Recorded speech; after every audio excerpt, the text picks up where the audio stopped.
Okay.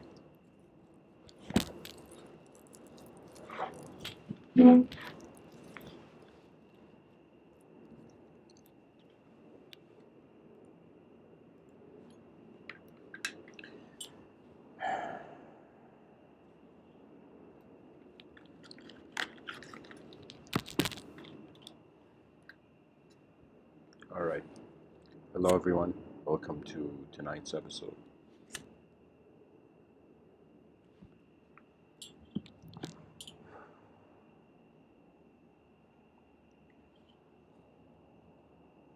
The reason the title is A Light Before Darkness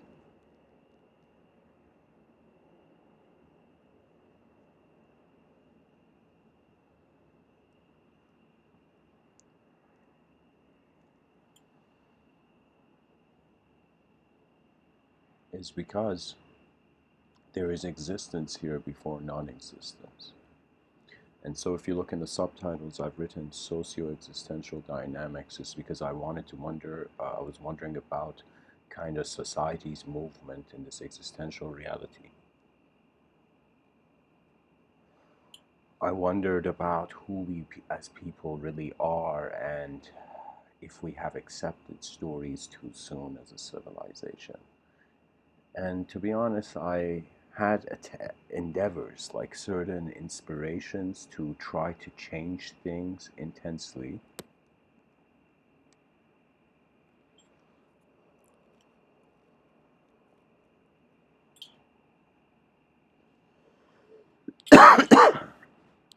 Excuse me. But I realized that there are unknown forces, and any force can be said to be unknown in which that there is no sign of, no conscious sign of in the experience of the being.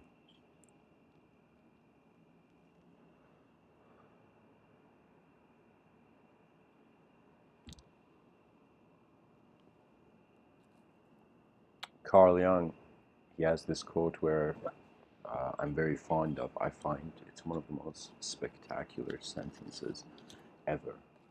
And he says, until you make the unconscious conscious, it will dictate your life and you will call it fate. So, in some sense, when we wonder about the human condition, and in regards to light and darkness, it's kind of like a chicken and egg scenario. And what that means is you cannot conceive it through time. The whole idea of the chicken and the egg is that there is no first place in a world where we cannot tell which one came first. You see, so it's as if it's a non-local awareness to linearity. You know, when you begin wondering about the origin of things, it moves beyond the programs that you are alive in. These programs include the linguistic program, the social program, the emotional. There's cultural program. There's many things that influence the person, and if the person is not aware of how the world is moving, it's as if there's a tiger in your living room, but you're only seeing like the color orange. You don't even acknowledge there's a tiger there. You know. So what I'm trying to say is it's like life is one of those things. First, your eyes get to a certain position, and then from that position, they begin to see how deep, how much more it can move. Pretty much, life is an effort of conscious evolution. That means at some point in our evolution, there arose a sort of consciousness, a sort of free will, where this creature no longer was, in some sense, a sort of chimpanzee jumping from tree to tree. It found a sort of civility. It found a sort of value that if it behaves differently from the environment, it gets a different access to the environment. And that is where we find ourselves, the human species. We don't realize it because we have entrapped ourselves. It's like the thing is, first we made the world into language, then we covered it with so many stories that we feel we can never get to the ends of. Some people may hear this talk and say, Mr. Within, the macrocosm holds the microcosm. Or in some sense, some things you can't have control whether you like. Right now, if I want, imagine I feel like, just because I feel like it, I want the whole axis of the earth to change, and if the axis of the earth changes by a certain percentage, it will lead to disaster. So you see, it's not about an emotional truth, but we are creatures that require the maintenance of their emotional reality. So the first thing was, I asked myself, where is the question about what is here in existence being asked? Before we can even wonder about society's movement in existence, how is society observing existence? And I realize it is observing it through the means and the filtration process of survival. That means, like, if there's a bunch of hungry people in the room, okay, and there's like one unit of a food, they will not, they will in some sense, if they're trapped in that room, people will fight for that food. You see, we fight for existential continuity, and because we have become social creatures, now we are fighting for the existential continuity of our subjective senses of self, the subjects that we think we are.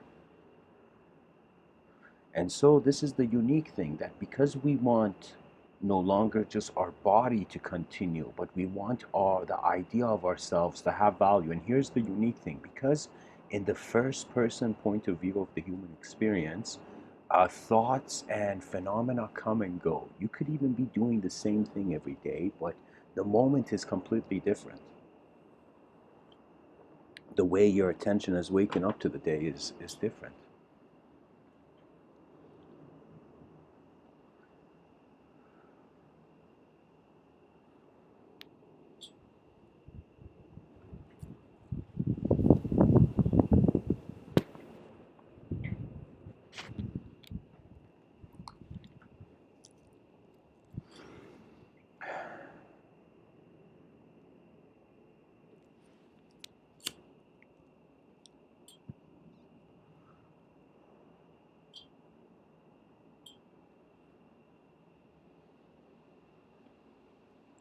It's as if, like, I don't think this has happened, but imagine they asked this astronaut, how was that moment where you were exiting the atmosphere and going towards the stars? And the astronaut, imagine, playfully said, it was as if the stars were falling, or I was falling towards them.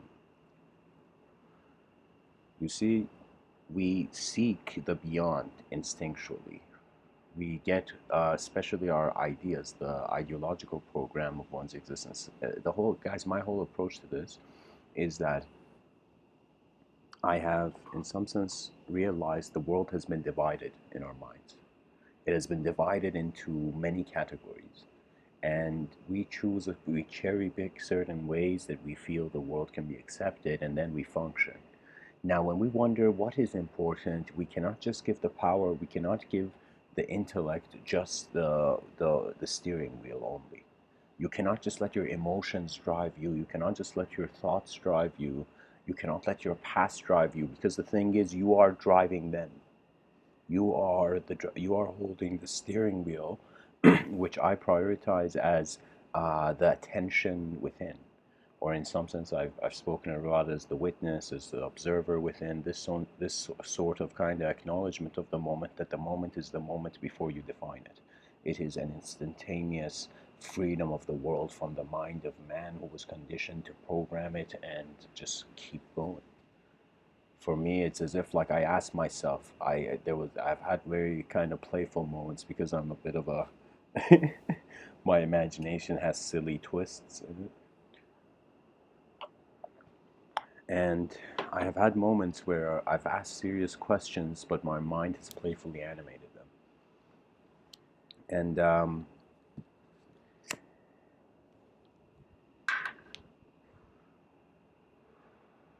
there came a moment where I closed my eyes, and just behind my eyes, in the world that I stood, I shouted. There have been many. It's very funny, guys. It's like, once you realize once you truly observe what this mind thing is everybody is talking about, you actually revert to a simpler certainty of the world. This reversion into the simpler simplicity is a kind of light before the darkness of the world, in some sense, emerged. And what that means is, before the conditions of cruelty, violence, savageness, or whatever it came into occurrence, there was a sort of light of consciousness. There was something there before anything happening to it, and it was aware that it was there. And then the world happened. And in some sense, there's this very incredible character uh, in this show called Japanese show called Shingeki no Kyojin, and the name of the character is this girl named Mikasa. And Mikasa is a very powerful character. She's one of my favorite characters in the story. And Mikasa has this moment where they're in this kind of human extinction situation, and there's this kind of dire moment of kind of like inner self transformation for her. And she has this line where she says, like, this world is cruel, but also very beautiful. And that was some incredible writing from me, because that is the thing. It's like we have entered the room of manifestation, and in some sense we have entered the room. Existence has not opened our eyes, because if it had, we would not exist conceptually. So we have to separate ourselves from the world, like that kind of bird who flew from the nest, and in some sense in that moment looked at the world and said, thank you, dear world, you have opened my wings in ways that my mind could in some sense never conceive. And that's the brilliance of life. You have to live it. And the values come and go. It's like seasons. Some days you will have moments where it's as if it's winter. Literally the moment is like winter. It could be in summer. Seasonally, like you're in a sunny day, but in behind your eyes, it's as if how you feel about the world is cold. And I remember when I was a little kid, me, my brother, and my cousins, in some sense, we would play this game where somebody would hide something in a room, and the others would come in, and whoever got close to it, somebody would say hotter, cold, hot, cold, like something like that.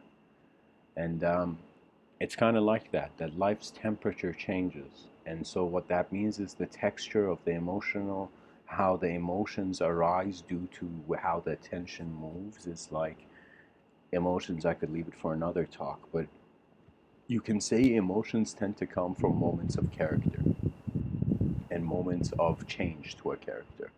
For me, when I see something emotional, it's as if like you look at a character, you look at a person, and you see there is something that is real to them. But when that realness in their eyes is challenged, you feel as if that character has to now sacrifice the edge of the world, has to sacrifice in regards to taking the next step beyond the edge of the world. And so it's as if a caterpillar that wants to be a caterpillar and a caterpillar that wants to be a butterfly, whether they like it or not, nature will take them into the cocoon.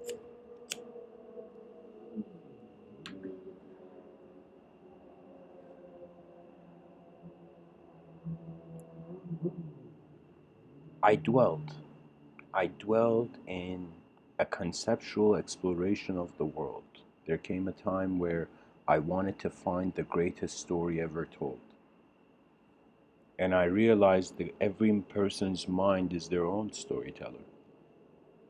These words that you're hearing from me now, how they enter, and like how they enter your atmosphere of your experiences and conceptualization, is very different than how they have left my world. And that's the thing about language. It's honestly like how we made rockets on Earth, and the rocket cannot define like all of Earth, but it's an extension. It's something sent from an inner reality to externally to another person's inner reality. And the issue with civilization currently is that it doesn't know how to acknowledge the inner reality. The reason it doesn't know how to acknowledge the inner reality, because it's actually a very chaotic situation. It's a very chaotic situation, because when you go to acknowledge the inner reality, or any person who the reality of meditative practice in some sense opens up to them, it's not a practice. You're not in this life to be a robot. When people understand that, belief systems break instantly. So you have to, in some sense, allow a bit of room in your moment for the unknown. Mystics go on the extreme. People in mainstream, like that Wall Street guy, is on the extreme. The Wall Street guy is in an extreme, objectively oriented meaning of the world. The mystic starts off subjective, but then goes to the extreme, goes into the language, goes beyond the language threshold. Literally, the being pilots their attention beyond human ideology. And when they pilot their attention beyond beyond um, I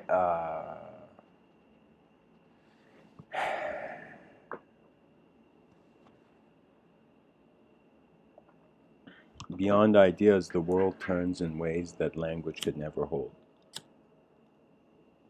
There are things happening right now in the presence of the moment that we don't have words for, literally. And the strange thing is, we won't even need words because, in some sense, the world moves the experience. For me, it's like a luxury, you know. Our evolution is a luxury. Right now, me and you in this live stream, like it could be that we were born 1,000 years ago and there was none of this. It could be that we were born 1,000 years in the future and the organic human nature was long forgotten. You know, I've written a science fiction novel. I'm working on two currently. One of them's almost complete. The other's in the making. And I have this idea where a kid opens a history book and sees a tree and goes to the teacher and he's like, "What's a tree? Can you tell me?" And the whole situation was that what you don't bring into your attention, you will lose. I'm not joking. Your attention is the driving force of meaning, and it has a self-reflective quality. What that means is, when you, for example, look at a chair, and if somebody put a chair in front of you, just a chair, you know, and they asked you, "What is this?" you know, and you would be like, "Okay, in front of me right now, there's a black chair." I would say it's a black chair. Now, somebody may be seeing that chair and think it's a chair that, for example, Thor sat on.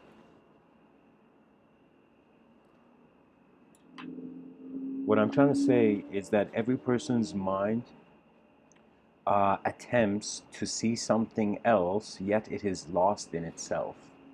So you might not believe this, but we look at people and we think, in today's normal society, it's like, oh man, if somebody loses their mind, what are they gonna do?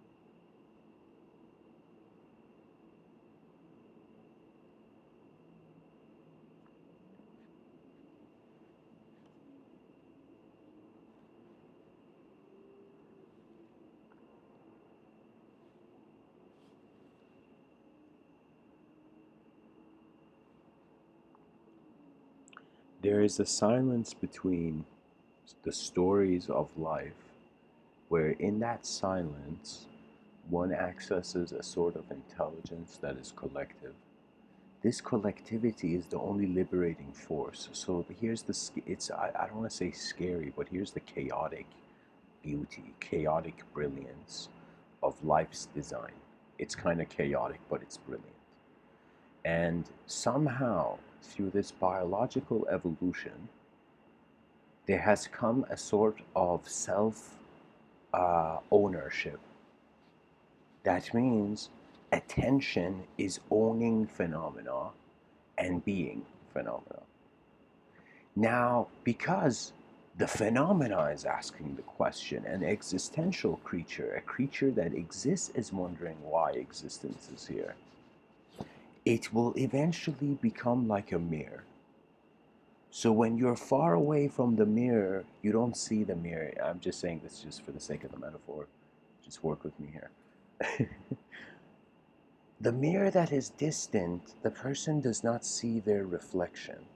And things that you don't pay closely attention to, they remain still.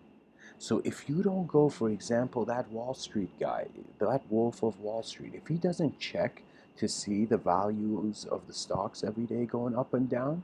It's as if he's under the assumption of what was there yesterday. And so that's the thing. I'll get to the chaotic brilliant thing I was talking about. It's this thing that we are alive and we see a world, yet nobody can have the other person's eyes. Now, even though there's talks that, like, let's say past the year 2050, there comes this kind of technological reality where everybody's connecting their head to like one cloud or something. We create a digital atmosphere for the first time for the continuity of consciousness. But what I'm saying is, like, there is a soloness in life, which is something that the person should not hide away from. You see, you may be able to ignore your true presence, but your true presence will not ignore you. Life will eventually move. And as it moves chaotically or in an ordered fashion. Its movement has to do with the alertness and the clarity of the content of your attention, right? So I have in some sense come to a personal conclusion, which I'm now sharing impersonally.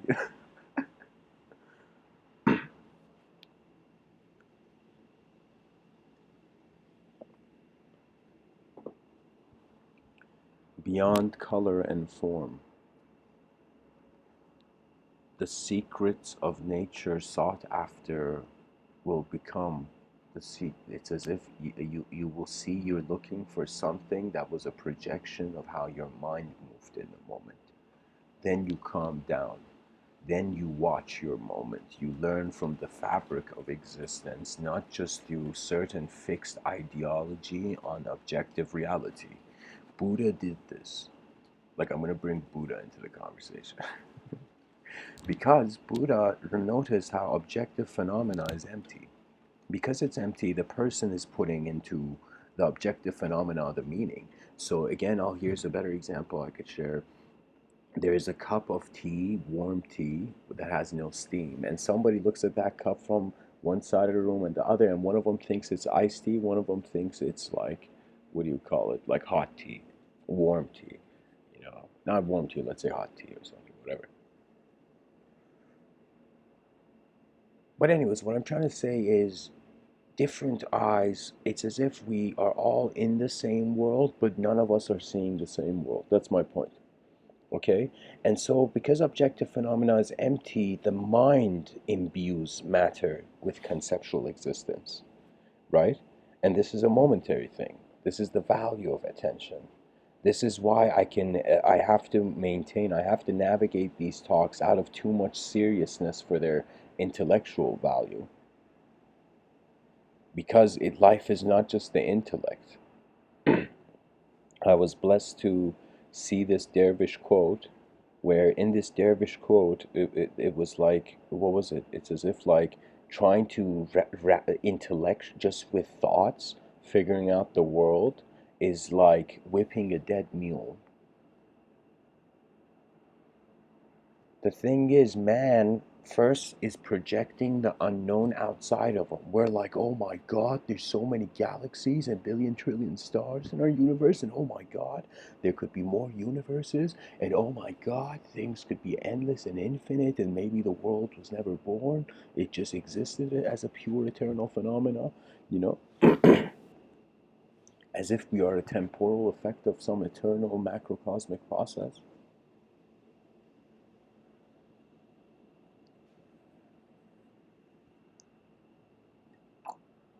I'm saying those with a sarcastic undertone, but I'm saying, like, the thing is, the unknown will become inner. You will wonder about the inner universe, the inner constitution of your existential reality. And a very advanced, I say advanced, I mean, like, nothing is advanced if you are. That is my firm belief. Whatever you are, it's as if, like, you gotta understand one thing. This is the greatest thing I have learned from old school warfare.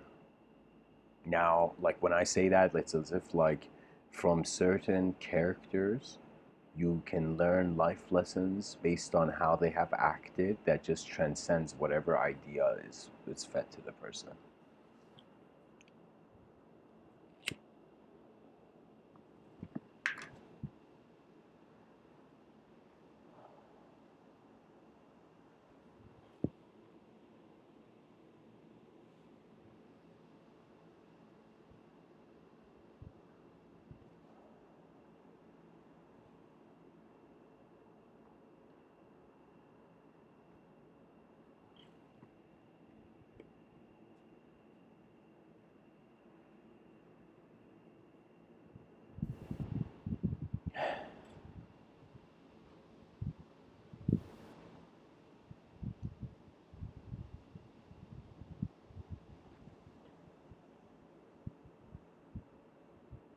Ladies and gentlemen, we're not just living in kind of fixed houses. We're not just living in matter. We are living in inner structures of authorization and allowance to experience the world. I did something where I think it's a bit of a maverick thing. I'm not saying that in a kind of like just to point a spotlight. I'm saying that to, in some sense, tell you, dear viewer, the reason I chose the name Mr. Within is because, not because of people, not because of you, dear listener, because there's a war of language going on. There is something devouring the civilization, yet this thing that's devouring the civilization that has a chaotic effect, it also has a very like ordered effect to it. It's as if something that's good and bad at the same time. It's being good, but in a bad way, you know? And this sort of notion is what I'm trying to imply here is that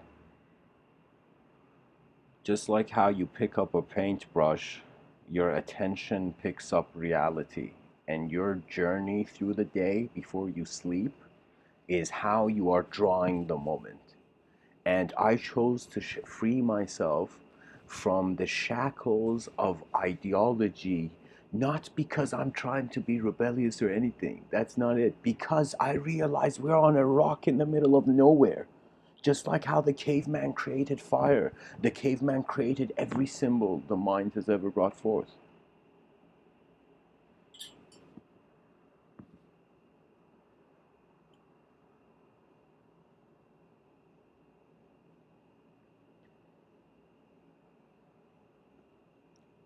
It's as if somebody, there's this very kind of hilarious kind of story, and it's about this guy who back in the day, some kind of evil intent, not evil intent, but let me say like some kind of ego-driven businessman comes and tells people who believed in heaven that was another place. The guy starts selling houses to heaven. The guy's trying to do some kind of business hustle, so he tells people, come and buy property on heaven. You buy property on heaven, when you die you have somewhere to go. That's the guy's pitch. Now some guy comes and sees this and is like, this is such a scam. And so the guy goes, tells people, guys, what are you doing? You're buying stuff in heaven? Like, how do you know this guy owns property in heaven? He can sell you property in heaven. You know, isn't heaven, doesn't heaven belong to God? Why are you listening to this guy? And the people are so, like, the pitch of the guy was so simple and easy that people are like, why not? Let me try. So they're all doing this. And this guy's like, man, this is like chaotic primitiveness. So this guy, what he does in the story is he goes to the person who's selling the property in heaven, selling real estate in paradise. And so the guy goes and says, can I know uh, that if you are selling property in heaven, can I buy property in hell? Can I buy hell? And the businessman is like, okay, look at this fool, sure, you know.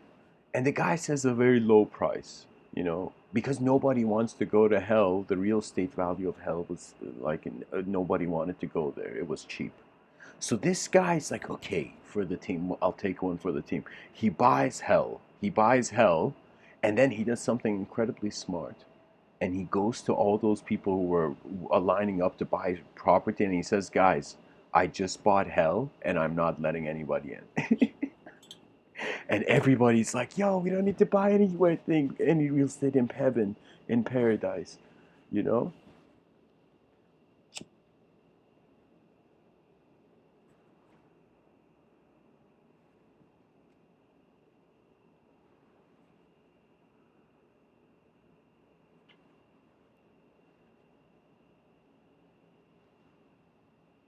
Because nobody can get into that hell that guy bought. So what I'm trying to say is, let me tell you how the civilization is going to fix itself naturally, and it's not just because I'm saying it. I think it's going to happen based on how the winds of evolution are moving. I feel human beings will get into a situation that's worse than now.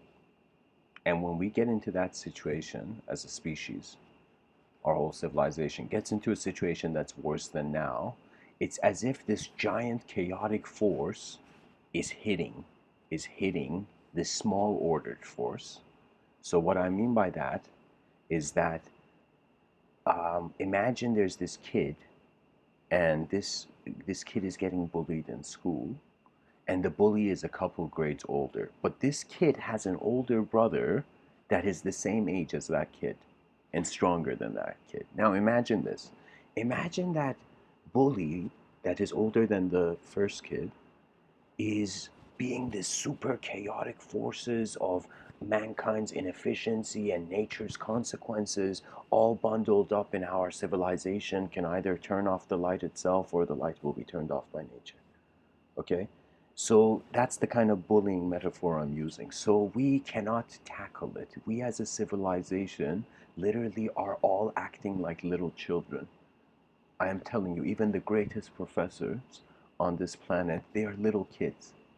And it's not that they are little kids, it's not that they have a choice. The species is a young species. People do not are still looking for selfish individual luxury rather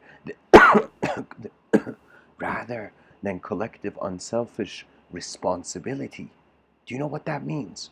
That means you are able, there's something here to respond to. Move for your species. You only get one lifetime to live for all. And there's no greater task. Nothing in any story on this earth can surpass humanity's validation of its own existence by its grand efficient continuity. I am saying our species is asleep. There is no evil people. There is no good and bad people, I'm telling you. It's people who just don't see the bigger picture. And so they play their games. And human beings can play games that, in some sense, open the eyes of the species or close it. We can play games that pull us back towards the cave where we stepped out from, or we play games that take us beyond our conceptual atmosphere. For our fear has broken the atom, and we will move beyond it. So what I'm trying to say with that whole metaphor is that there is a giant force bullying humanity, and there's multiple factors that forces. So this kid is overpowered by the chaos. Now, what happens for this kid? The kid goes and tells his brother. His older brother sees him one day and sees his state of mind is off, and says, "What happened?" And he says, "This kid kind of did this." And the older brother goes, and the younger brother witnesses the older brother fight with the chaos. The more, it's as if the older brother was at an intensity and ability in life that it could challenge and meet that chaos. So the thing is, I want you to imagine the species is every person, their back is just moving this giant boulder, this giant thing we're moving, okay? 8 billion of us, every human being. A sort of existential design like a giant boulder. Now, this giant boulder must be carried. It has to. It's kind of like Atlas in Greek mythology. The burden of the world has fallen not on your shoulders, but into your mind.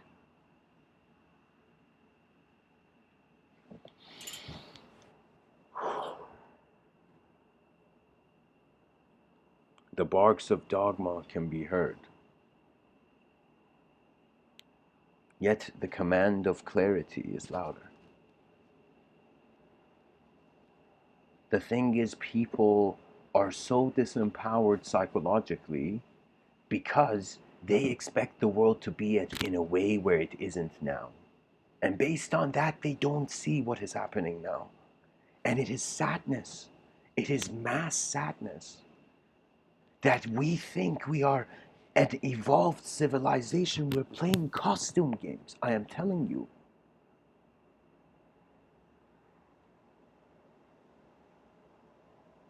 Because the black sheep exists to hold the microphone. The yin is in the yang, the yang is in the yin.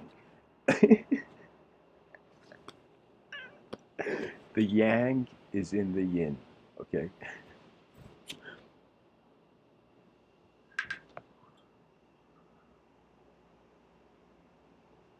The older brother fights the bully, defeats the bully, and the only way he can do that is because he is in the existential level.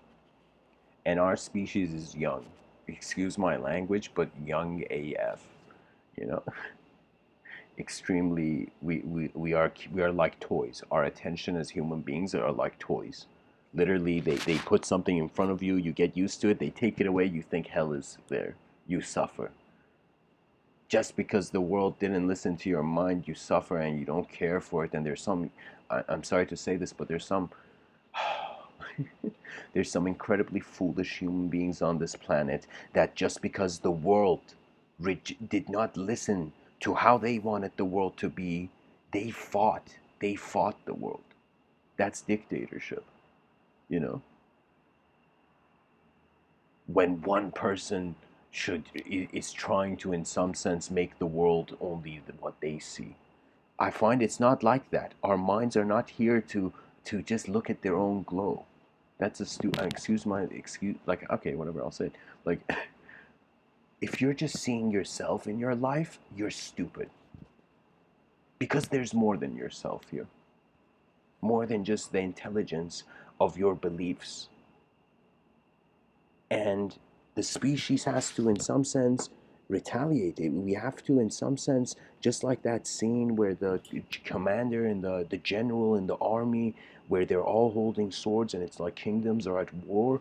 And let's not even say general, let's say the king. The king looks at his men and he says, men, there are forces that are attacking our way of life.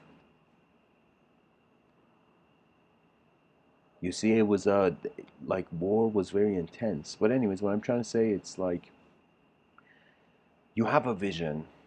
You in that vision there is certain realness. This realness you will fight for, and the moment you cannot fight for, your attention will move on towards another sort of realness. And so it's very simple in the sense that in the Rig Vedas, this ancient Vedic kind of text, Upanishad, sorry, not Upanishad, Rig Vedas, in the Rig Vedas, there is a passage that says the mind is a slave to the real. So this mind, as if like this cycle of karma that the Buddhists think, it's there because the mind endlessly wants to be real to itself in a certain way. And so the magnificence of life is that before we had rulers to measure, nothing was ruled by any idea. The world was free before it could not be.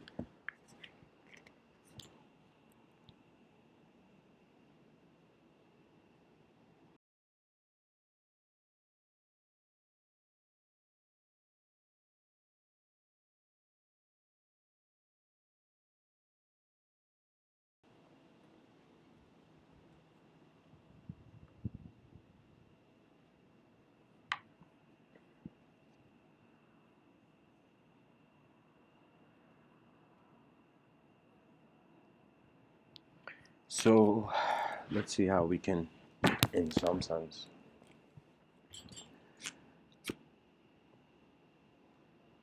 clearly see the painting we're drawing.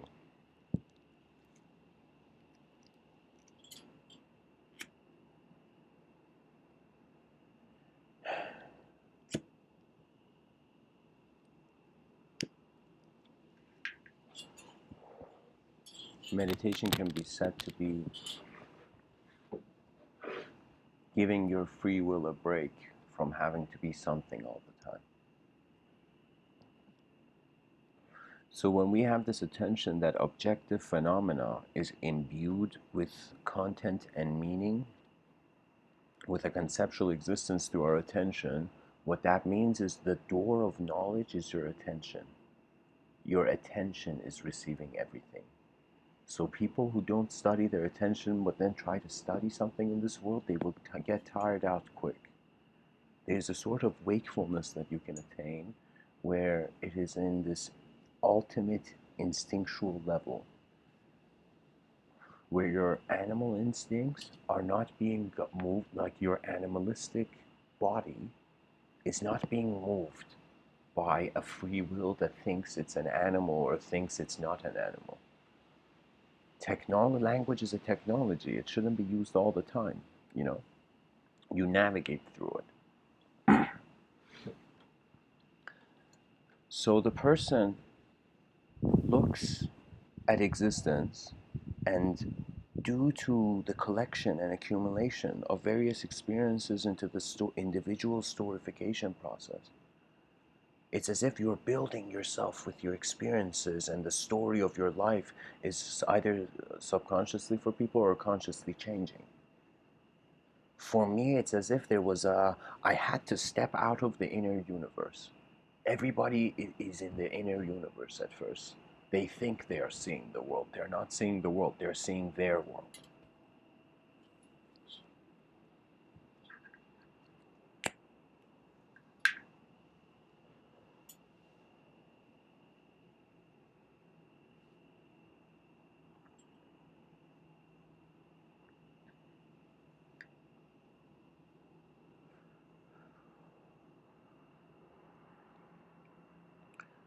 I find that human beings, as reality begins to change more and more, they will begin realizing the notion of attachment and detachment. And so the free will begins to see it has a decision to make in regards to its inner reality. Most human beings on this planet, especially those in ideologically strict, ideologically driven countries, you know, pathological countries, like, how would I tell you? It's as if, like, you gotta let your mind breathe, then run towards something. And so what that means is you gotta stop the story, and it's a sad moment, but it's necessary. You let go of thought to see what thought is. And this doesn't mean it's as if, like, trust me, nature is so profound that whether you like it or not, it's always going the right direction. Because it's like the show hasn't ended.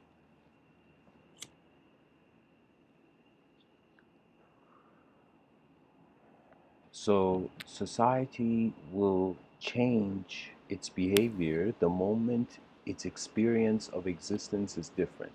Now, society, there's this sort of kind of movement I see going on in the world where it's a technological movement, where people's attention from the natural world is going towards an unnatural world. Okay, technology is becoming more and more intimate. You know, I remember seeing this show called Black Mirror, and I don't know what episode it was. I think it was the second season, maybe. But oh, but anyways, in this episode, it was very unique because the person, or I don't know, maybe it was the third. This lady loses her husband, and then somehow technologically they give her a clone of her husband based on the social media data. And so what that means is it's as if technology is becoming intimate with the person. That means becoming more connected to your biology. We have even people like Elon Musk with companies called Neuralink or something, which are very interesting. Like he's approaching it, and on some level, he's such an inventive and creative and incredible person, Elon Musk, that his actions speak louder than words, so no words can judge the man.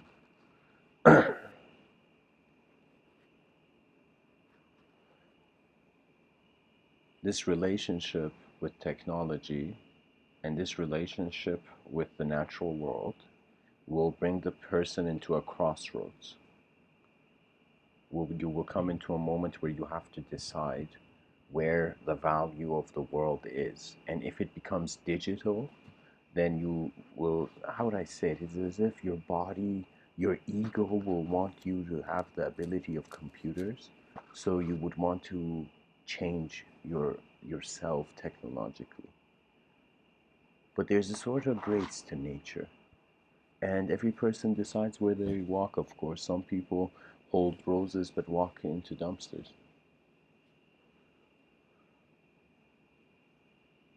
Not into dumpsters like in a street.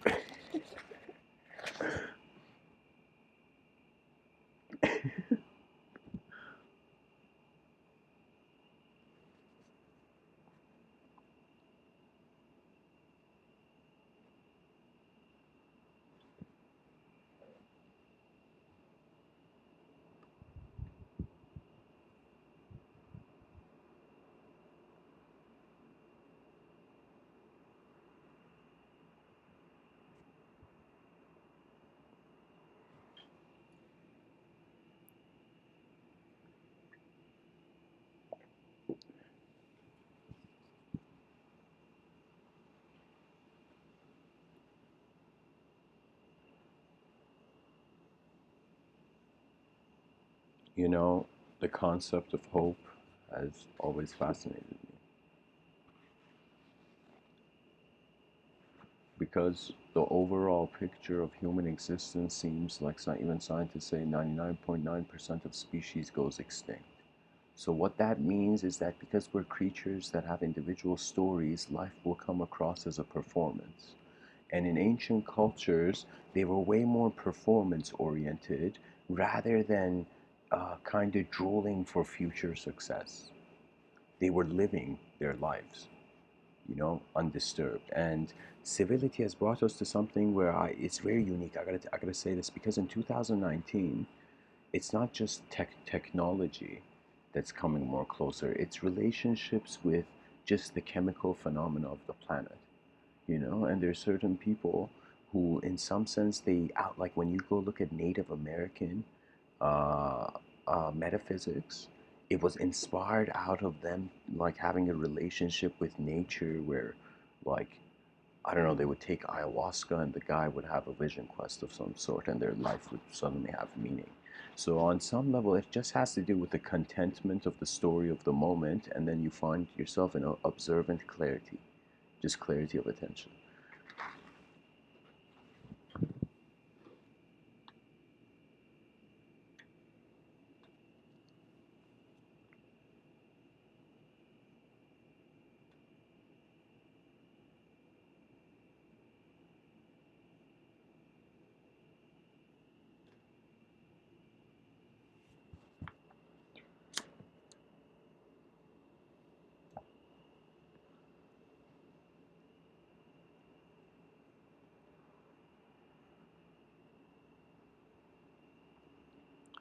People nowadays in society, they sacrifice moments of being truthfully themselves in order to fit in with a system that doesn't seem to be efficient from the first place.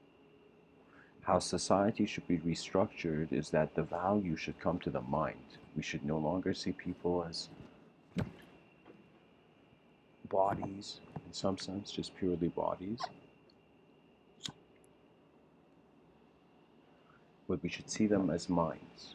And when you see a person as a mind, that means they are like the X factor in a kind of mathematical formula. There's an unknown element that you cannot judge the depth of the attention of the human being. This is why the person who kind of made the IQ test had a very low IQ because he thought just based on the response to certain kind of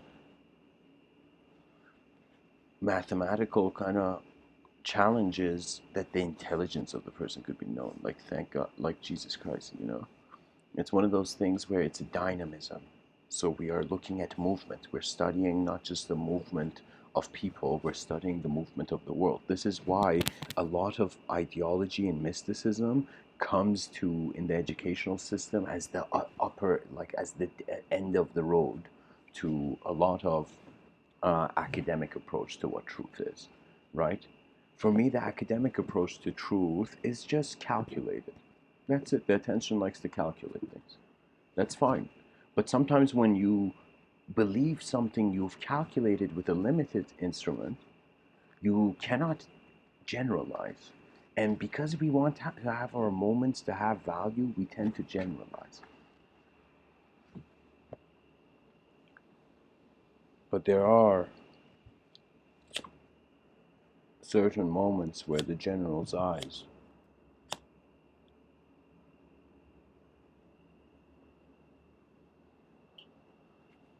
understand that life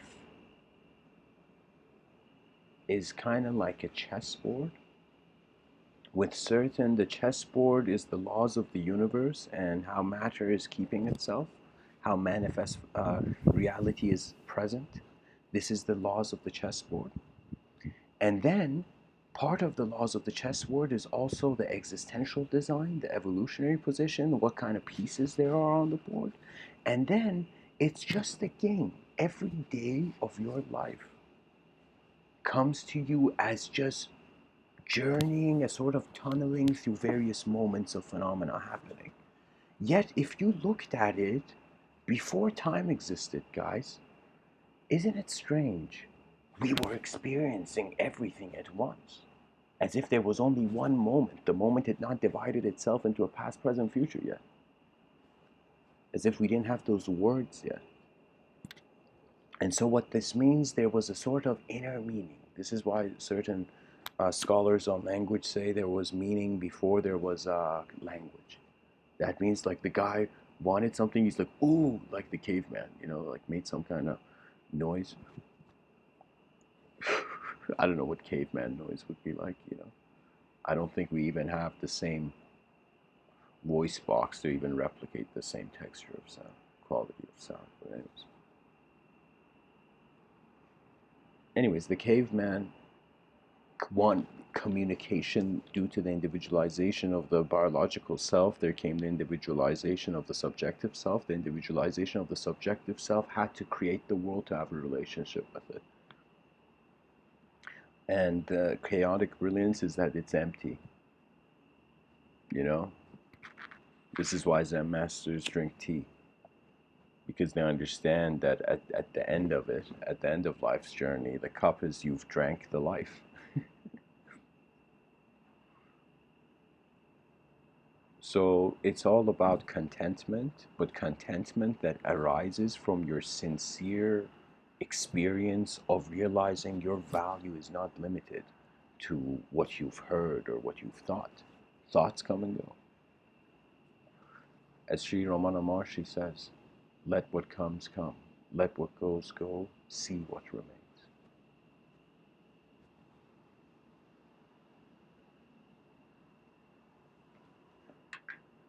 The monk by the sea saw God in every wave.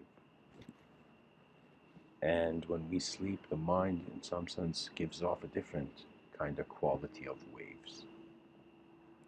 But I personally realize that once you free yourself from the linguistic simulation, you find yourself in a sort of attributeless moment. And because this moment is attributeless, that means it cannot be put into form. That means it's as if it's just the, um, it's like the emptiness of the page. It's as if the writer wrote something that's like the story of your ego so far, and then the writer suddenly turned the page and it was a completely new page. So Mr. Within is saying the only way the species can in some sense succeed is if everybody takes themselves to that new empty page and looks at life again. You look at life not with the eyes that people are telling you you should have, but with your real eyes. Do you understand? Like you're a being right now in this world. And because you're a being in this world, your value is as valuable as the world is in your eyes in some sense. For me, the thing is, this is the kind of funny thing. I'm saying all these ideas, and I was like thinking to myself, okay, how's this going to come across to people? And just a simple thought came to my mind, and I'm like, there's no way I could know. There's no way I could know.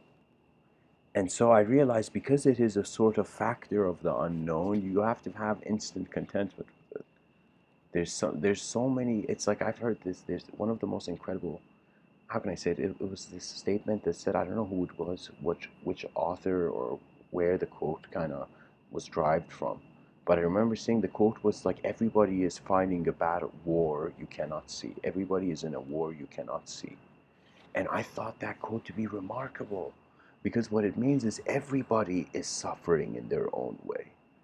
And so this Dalai Lama guy talking about compassion, he's actually ahead of the game, man. He's looking at us from top of the mountain. He's like, because you guys have hatred, because you guys still want to resist a natural process, you will have suffering till the end. Like, what do you want to say to the hamster that is running in the wheel? Stop running in the wheel. It's kind of like a reality check, but through an ancient Vedic context. You know? It's like somebody told them, yo, man, you need a reality check. And the dude's like, hold on, let me just check my reality for a moment. The dude just looked at the moment and it's like, okay, we're all set. The world is already designed. It's as if, this is strange, but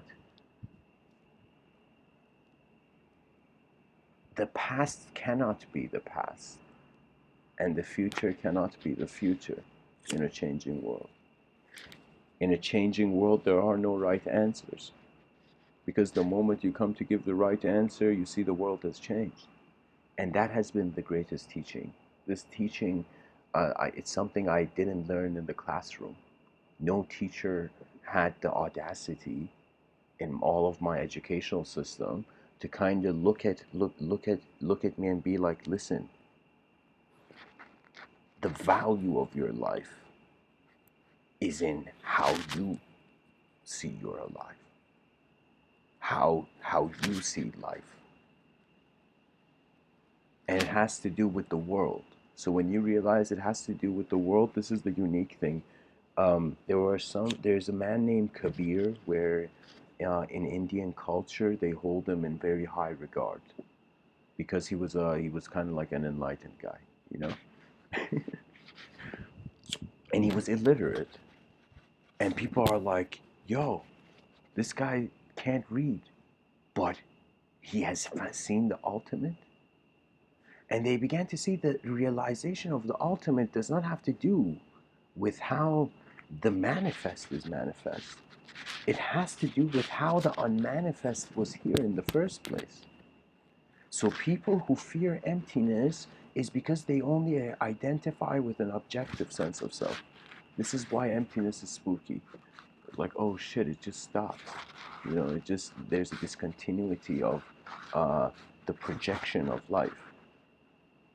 So on one angle, Mr.Within is telling you, be responsible for the projection of life. That means care for your eyes. Care for what your eyes are seeing.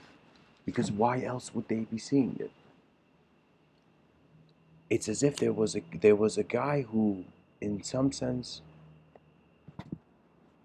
this is a story I'm kind of like creating as a thought experiment here, tag along. There's this guy in this very bad situation. In a situation you can say it's like hell for the guy. And this guy is there and he has no choice and he can't get out of that situation. And people from that kind of hell come to him, the hellish people, and they come and tell this guy, you're in hell, you're one of us. And this man constantly tackles as if there is a voice behind his eyes that he is listening to more than the voice in front of his eyes. So he doesn't allow his character to change. It's as if he's in hell but his body is on earth still. His mind is in hell. So the person in that moment realizes that the people in hell have cornered him, and his good nature, the last bit of heaven in him, was being consumed, was what was about to be taken. And so in that moment, when the kind of darkness came and spoke to this man, the man said, I will, he roared a light. He said, in some sense, you think that I should leave hell because I'm not made for this environment. You know, a person would see some poverty-stricken kid in a bad neighborhood, you know. It breaks my heart when I see the civilization can be better, but it's not. And it's so easy for it to be. We just have to look at life. The ultimate priority should be what is alive. That should be more fascinating to you than any sort of technological kind of story that could be programmed in a cool way for you. Let me tell you, technology, it is, you're kind of going, it's like,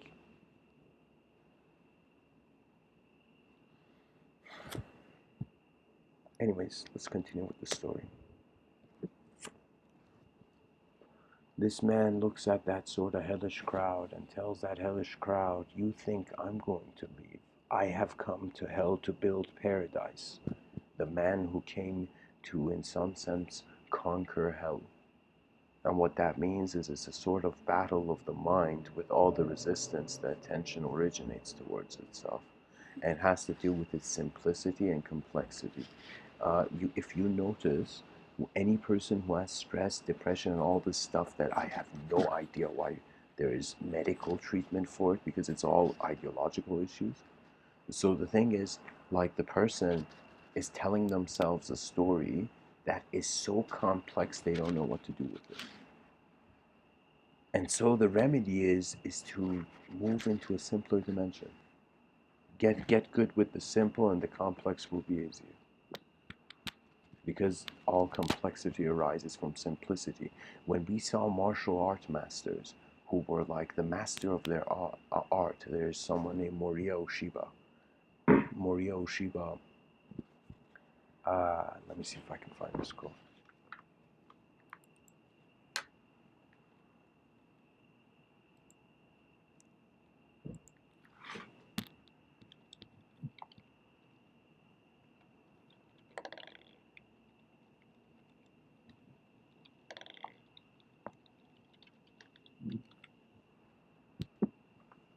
Okay, here. This guy's the founder of Aikido. His name is Morihei Ueshiba. I'm just going to go into a quote tunnel of this man's, like, literally, we're going to see what this guy saw. The founder of Aikido. He's like, I consider him a master of an existential art. Like, his wisdom was his clarity of how he saw the world. Anyways, so let's get into this quote tunnel, wisdom tunnel. Moriya Ueshiba says, always keep your mind as bright and clear as the vast sky, the great ocean and the highest peak, empty of all thoughts. Always keep your body filled with light and heat. Fill yourself with the power of wisdom and enlightenment. He says, study how water flows in a valley stream, smoothly and freely between the rocks. Also learn from holy books and wise people. Everything, even mountains, rivers, plants, and trees, should be your teacher. High five, I give this guy, like, in my mind, I'm giving this Aikido guy in a very Aikido kind of martial art fashion a high five.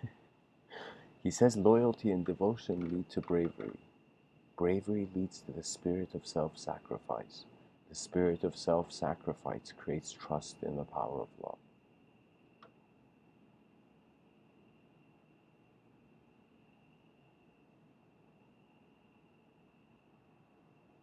Wow, that was brilliant.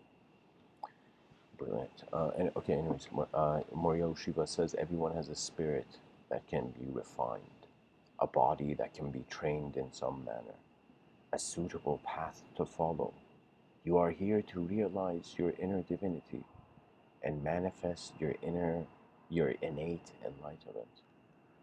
Okay, that's pretty mystically badass, what you say. Okay, Morio Shiba says progress comes to those who train and train. Reliance on secret techniques will get you nowhere. Yeah. And there's something more he should say here. It has to do with alertness too. Um, he says a good stance and posture reflect a proper state of mind. He says your heart is full of fertile seeds waiting to sprout. He says when life is victorious, there is birth. When it is thwarted, there is death. A warrior is always engaged in a life and death struggle for peace. Wow.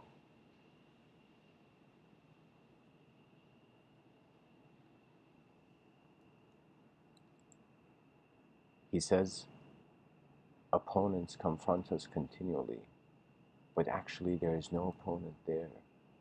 Enter deeply into an attack and neutralize it as you draw that misdirected force into your own sphere. Wow.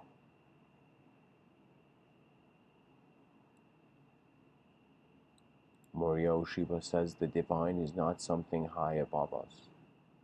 It is in heaven, it is in earth, it is inside us. He says there are no contests in the art of peace. A true warrior is invincible because he or she contests with nothing. Defeat means to defeat the mind of contention that we harbor within. Yup. Like I totally understand. He's, you know what he's saying? He's saying like there's a sort of inner knowing that that knowing surpasses the outer circumstance or the condition. Anyways, he says life is growth. If we stop growing technically and spiritually, we are as good as dead. Morio Shiba says as soon as you concern yourself with the good and bad of your fellows, you create an opening in your heart for maliciousness to enter. Testing, competing with, and criticizing others weaken and defeat you. Wait. As soon as you concern yourself with the good and bad of your fellows, you create an opening in your heart for maliciousness to enter. Testing, competing with, and criticizing others weaken and defeat you. Yeah, because your attention is not real on how the self should be. It's your attention is on how others should be, where it's the kind of like the defeat of the mind of the person, right? And this is a great quote, very liberating quote. He says life is. I read that. This is the quote tunnel part of the talk, guys. Wow, this quote is profound. He says, create each day anew.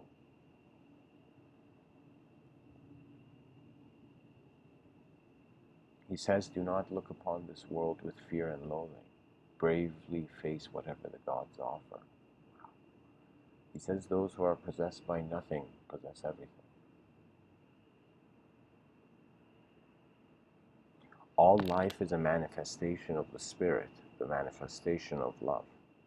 Mankind's role is to fulfill his heaven-sent purpose through a sincere heart that is in harmony with all creation and loves all things.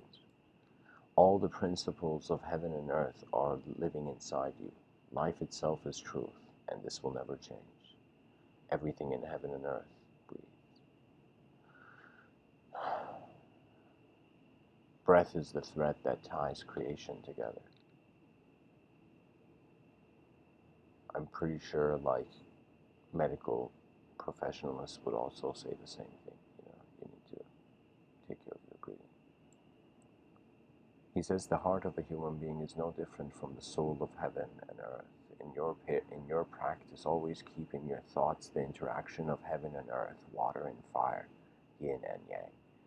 Yeah, this is so important, guys. You see, it's not like some people can call it heaven or hell, Or some people can just keep it in the relationship of earth and heaven, like the reality now and the reality beyond. It's as if they don't bring personalized judgment into the direction of the movement of their eyes. Anyways, Mario Shiba says, we're getting to the end here, guys. He says, it is necessary to develop a strategy that utilizes all the physical conditions and elements that are directly at hand.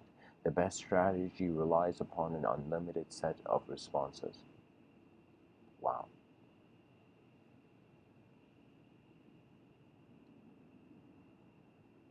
Wow, wow, wow. Mario Shiba says, mankind's role is to fulfill his heaven-sent purpose through a sincere heart that is in harmony. Oh, okay, I read that.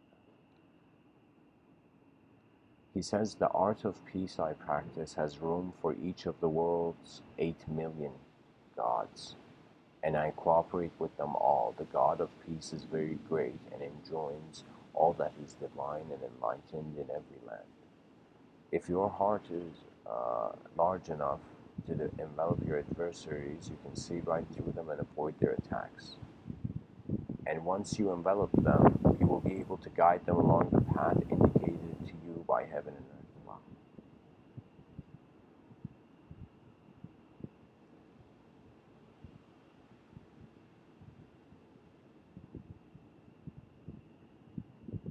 That means once you can kind of see how they're looking at the moment, I think that's what he's kind of saying, then you can avoid their attacks.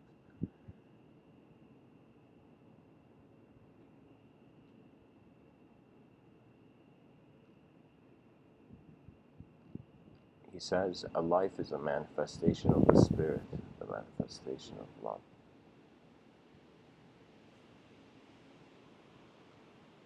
Yeah. So that's it, guys. That's the originator of Aikido.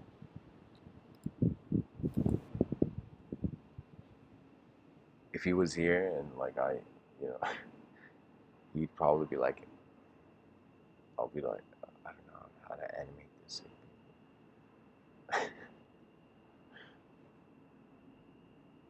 Imagine you go to Mario Shiba, the founder of Aikido, and you say,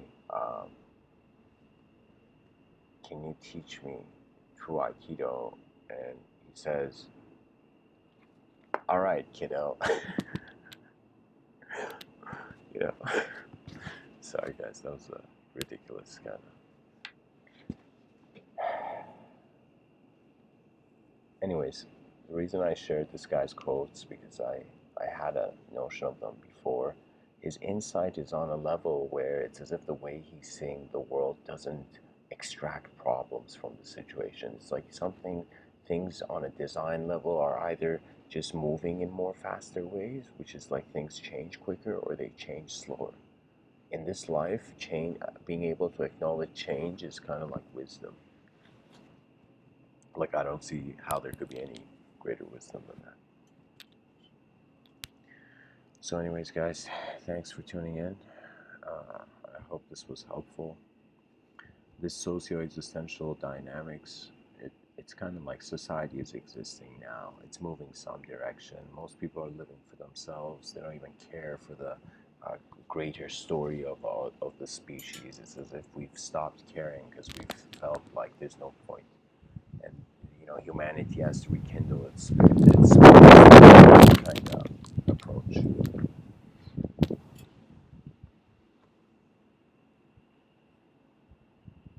So, thanks for tuning in, guys.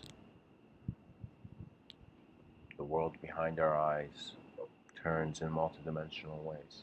The world in front of our eyes.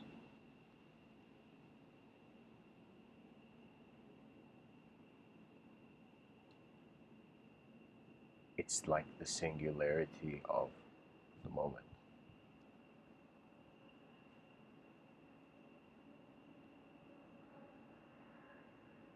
Acceptance of your moment of being is an ultimate kind of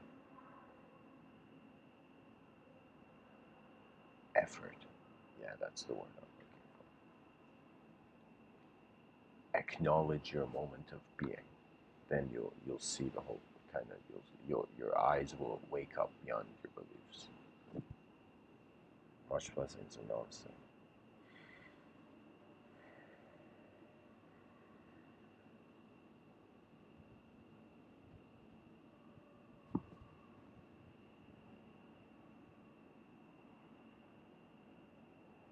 a light was shown on truth. What happened next, the future will